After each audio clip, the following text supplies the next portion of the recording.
But I think actually we can move on to our next play.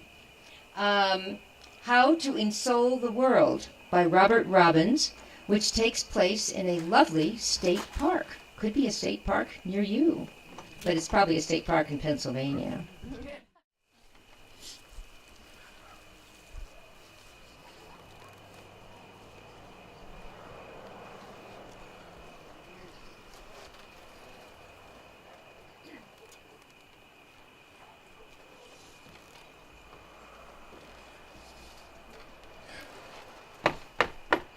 George, are you in there? Who is it? Oh, it's you, Richard. What brings you around? Brought you some supplies and have something to discuss with you. Well, thanks, Richard. I may be a hermit, but I like company every once in a great while. Come on into camp. Come on in. How you doing, George? Oh, fine. As long as my health hangs out, I'll be just fine. Don't you get lonely out here by yourself? No, there's nothing more interesting than my mind. Are you still into that mysticism? Of course, it's not something that you can just give up. Well, you probably don't get any news, so the city wants to allow hydraulic fracturing in the park. What's hydraulic fracturing? How long have you been out here? Haven't you heard of fracking? No. Hydraulic fracturing, or fracking, is a form of oil drilling where they pump water and chemicals into shale rock to extract natural gas. I have no idea what you're talking about. What has this got to do with the state park? There's a lot of shale rock underneath the park. They want to fracture the shell and extract natural gas. That sounds crazy. Yes, they're going to turn this state park into a drilling site. You'll have to leave. What are you doing about this? Aren't you still an environmental activist? Yes, the old gang has mobilized on the issue. You may want to rejoin us. Oh, no. I've left because I've gone way beyond my nature mystic phase. Let's not get into that old spirituality crap. Listen, You have to leave your spiritual retreat. I like it here. It's very peaceful. It won't be so peaceful when they start drilling. Whoa, back up. This is a state park, right? You can't drill in a state park. Well, the governor has given the fracking industry permission. You see, it all takes place below the ground, so they argue that it doesn't affect the park. Well, why do I have to leave then? Because the park will be crawling with gas industry workers. You will build a drilling site and build roads for truck carrying water. It will be a Well, madhouse. they can't do that. This is a state park. It's public property. Well, the state government is being paid a lot of money by the gas industry. They are letting the gas industry do whatever it wants. What are you doing about this? Actually, this isn't just a social call. You were a brilliant environmental activist once. I was wondering if you had any ideas. No, nobody ever liked my ideas. We liked your ideas until you got all spiritual on us. Well, I have some ideas, but they're spiritual ideas. Well, let's hear them anyway. Very well. I will give of you my wisdom. Take it for what it's worth, though. We're all out of ideas. We can't stop this. The key to changing the outcome is to change the narrative. What? You need to tell a story about the state park. A story that will transform the park into a sacred space.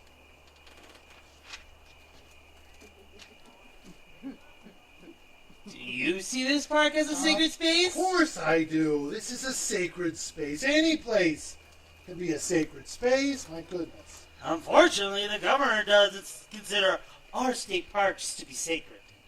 I have discovered the secret to creating a sacred space. I know how to ensoul the world. Is this a Zen secret or a shaman secret? It's an esoteric secret. Okay? I can't just tell you the secret because it's too subtle for thought.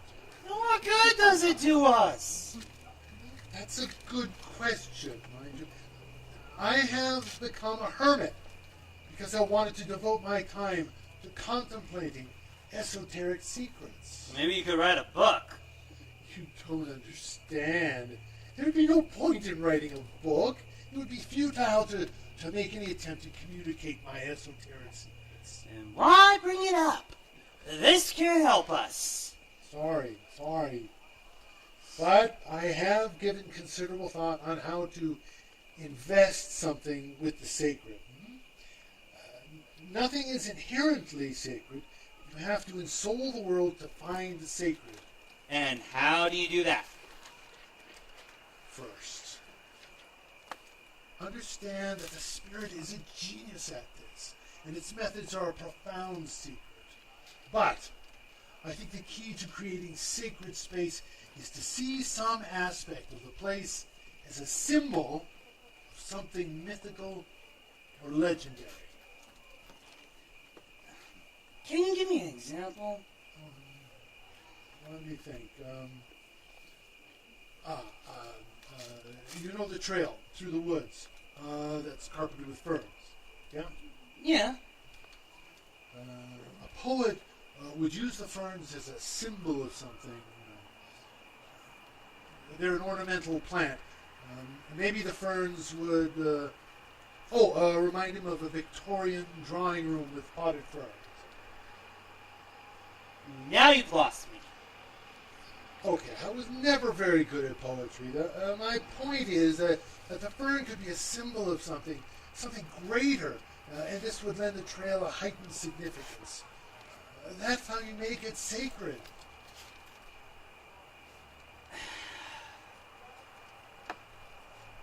How does this help us?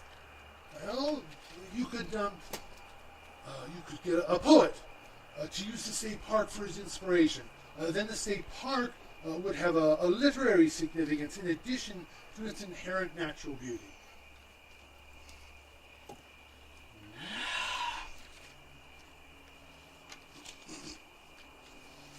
Well,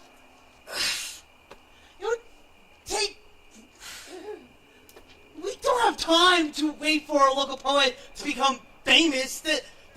That would take a lifetime. Yes, you're right. But the principle is the same. You see, you don't need to invest emotionally in the state. You need to invest emotionally in the state park. You need to create a mythology around the state park so people will want to preserve it as something sacred to them. How do we do that? There are lots of ways. A children's book. You could write a children's book about a raccoon befriending a child visiting the park. Raccoons don't make good pets. It doesn't have to be a pet, okay? Just create an image of a raccoon placing its paw in the child's hand, an image of nature placing its trust in our state of innocence. You just need that image. Well, that is the kind of idea you used to give us. Well, you know, I like that image. my vision goes way beyond that. Way beyond that. What do you mean? Listen, I don't just sit around consciously inventing symbols or images. I'm like a shaman. I make a journey to the spirit world, the secret world of the soul, the unconscious mind, and retrieve a more profound wisdom of my deeper self. If you have been out here too long, you're probably going to have to leave, you know? No matter. No matter. I draw inspiration from the woods, yeah, but not rely upon it. That is why I say that I'm no longer a nature mystic. You know, even an industrial site has its eerie, desolate beauty. I wish you would return to environmental activism. Don't you prefer the beauty of nature? No. Oh, why are you living out here? I just like to be alone with nothing to remind me of society. You know, I can forget who I am here and just be aware of my true self. Nothing in this place defines me. Well, you are a trespasser as far as the state park service is concerned. Your look at this trailer is so well hidden. Now what am I going to do? You can enter a Zen monastery? Did you know that we have a Zen monastery in the region? It's located in an old Quaker house west of the mall. You know, I may be contemplative, but I would hate to be forced to meditate all day long. You know, if you want enlightenment, become a hermit. It's so much easier. Let me know if you need any help. You know, maybe I should try to become a poet. You know, I should try to convey how the greatest tragedy being done here is forcing me to leave my trailer in the woods. That's a little egotistical, isn't it? Well, this is my Walden Pond. You remember Henry David Thoreau? Wow. I haven't heard that name since high school. Actually, never read a word of Thoreau. Maybe I should study his work. Anyway, point is, I bet they won't be doing any drilling around Walden Pond. Where is Walden's Pond anyway? I don't know. I told you I didn't read that book. By the time you write a book, it will be too late. Yeah, you know, it's never too late to curse our governor. A great work of literature cursing his greed may be his only legacy. He probably doesn't care. Now you've got me thinking about my place in society again. What? Now all that frustration begins again. You can't escape it. You know, your activism will never bring you any peace. You know, you entangle yourself in society. We are the only people trying to stop them from destroying this state park. That is better than your navel-gazing. You know what? You know, I think I've become very powerful. Yes. Maybe it's only a form of spiritual power, but, you know, this makes me very angry. I wonder if I could summon the gods. I wonder if I could summon the Furies to give a reply to this terrible message that has been delivered to my soul. Now, George, don't you go doing something crazy or stupid. You let us handle this, okay? Don't worry. I won't do anything. But I can see deeply into the spirit world, and who's to say I could not set the wheels into motion? What? You had better keep thoughts like that to yourself. Yeah. Now, what are you going to do? Me? Well, I'll probably go and live with my sister. She's involved with some Mennonite sect. I'll join them and pretend to be filled with the Holy Spirit. That sounds like a plan. Not a very good one, but the sort of plan that suits you. Well, I'll be off then. I think you should clear out within the week. Okay. Thanks for the bad news.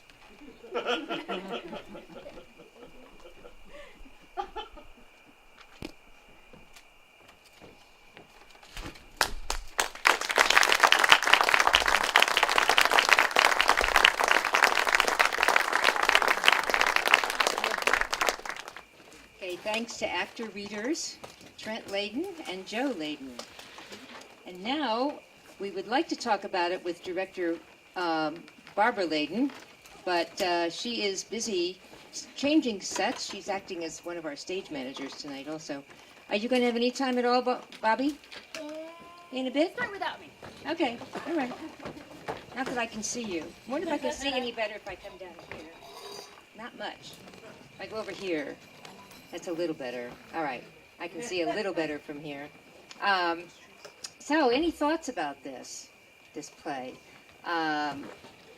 One of the motivations for writing this play, I suspect, is that last October, the Republican governor of Pennsylvania fired the head of the parks, who was against fracking, so that there could be fracking in the parks.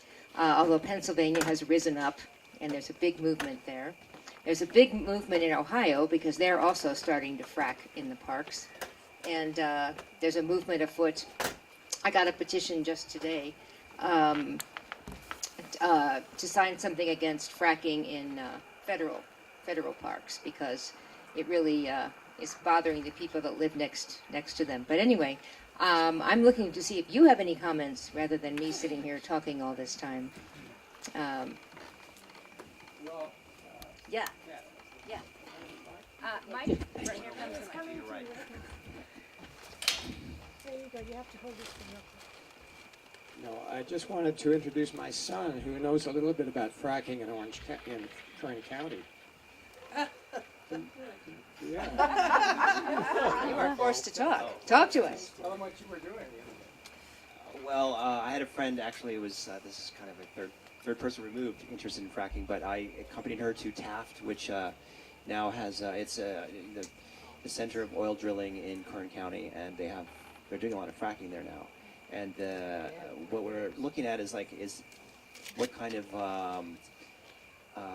interests are against fracking there, or how does it contribute to the economic well-being of the community? So far, we've seen that it doesn't contribute anything to the well-being of the community. Taft is practically a ghost town, and a lot of the wealth just goes to Bakersfield. A lot of people have moved to Bakersfield. In terms of like the agricultural interest or the residents, well, the residents are all kind of moving away, so they don't seem to be terribly against fracking. It's all very preliminary research right now, but that's all I know. Well, it's great to know you're doing stuff on there. Great. Okay, Bobby's back, so we could actually have Bobby Layden, our director. If anybody has a question for our director. Don't feel pressured. It's all Here comes a question. Yay. Hey, Bobby. Hi. I was wondering if fracking is actually going on in these state parks. Is this Ryder from Pennsylvania, or is this the... This writer is, yes. He is. Yes. He is from Pennsylvania. Yes. I'm going to defer to, she's actually my fracking expert here. Right, and it's also going on in Ohio. in the state parks? Yes. Oh, my goodness. Yes. And it's going on in federal lands also. I think we're all aware that the federal government has the ability to lease the mineral rights to corporations. Well, at least some of us are aware of that. But the fracking is quite amazing because, driving that water and chemicals into the bedrock, into the shale, and getting it. They say it's not going to get into the groundwater, but Sorry. Gotta go back. has anybody seen Gasland or Gasland 2? Right, where the water goes on fire. Yeah, it's really fun. So, what about anybody have? Oh, I got a question. Good.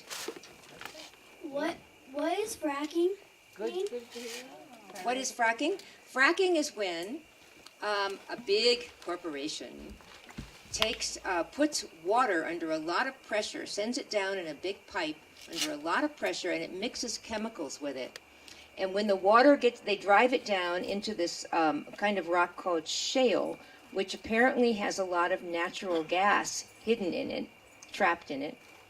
And the water and the chemicals sort of blow apart the rock, which frees the gas. It's easier to get when you drill it, right? Yeah, when you drill it, But so that also it frees it. very But it the water and the chemicals kind of stay down there in the shale.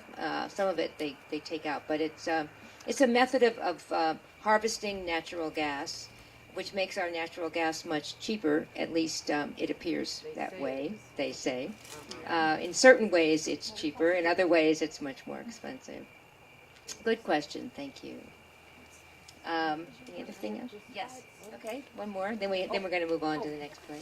Yeah, I really enjoyed the content. I know what fracking's about. I taught in Taft. They don't even own that land. The government owns that land. Right. But as a producer and a director, it gets, when people have T-shirts that have soda products and things on them, then I'm trying to figure out where that weaves into the play itself. So just a comment that people shouldn't be advertising grocery products when they're acting. Well, actually, that was actually a choice by the actors because Joe felt that the character had given up. He'd gone into the woods and he'd kind of given up, and he became he wasn't involved with the environment anymore. He was more of a spiritual person, and he was living off the land, and he was a poor man. That's why, if you noticed, when the second gentleman entered, he brought a crate, because this gentleman only has one chair. So he's a man who's living, I don't know, the word I'm looking for is, by the ends of his means. He's given up. He really has given up. And to me, what the play was saying is that we face this problem a lot, where we keep going and we keep trying and we keep trying to make a difference for nothing. It just seems like sometimes it's just no good ever comes out of it. We get frustrated and we go home and we cry and you say, I'm not doing this anymore. I can't. Nobody else cares. Why should I care so much? And that was what the actor and myself, we felt that this character felt like. He did have a young friend that came to visit him, and he wanted to talk to him about his spiritual journey, but the friend is just sitting there just trying to figure out how to stop this from happening or how to stop it from happening someplace else. So that was the choice of the staging. Okay, good last question. I think we actually are out of time. Okay. Yeah, I'm sorry, but you can continue the discussion afterwards, but we need to move on now to the next one, and I'll just stay down here.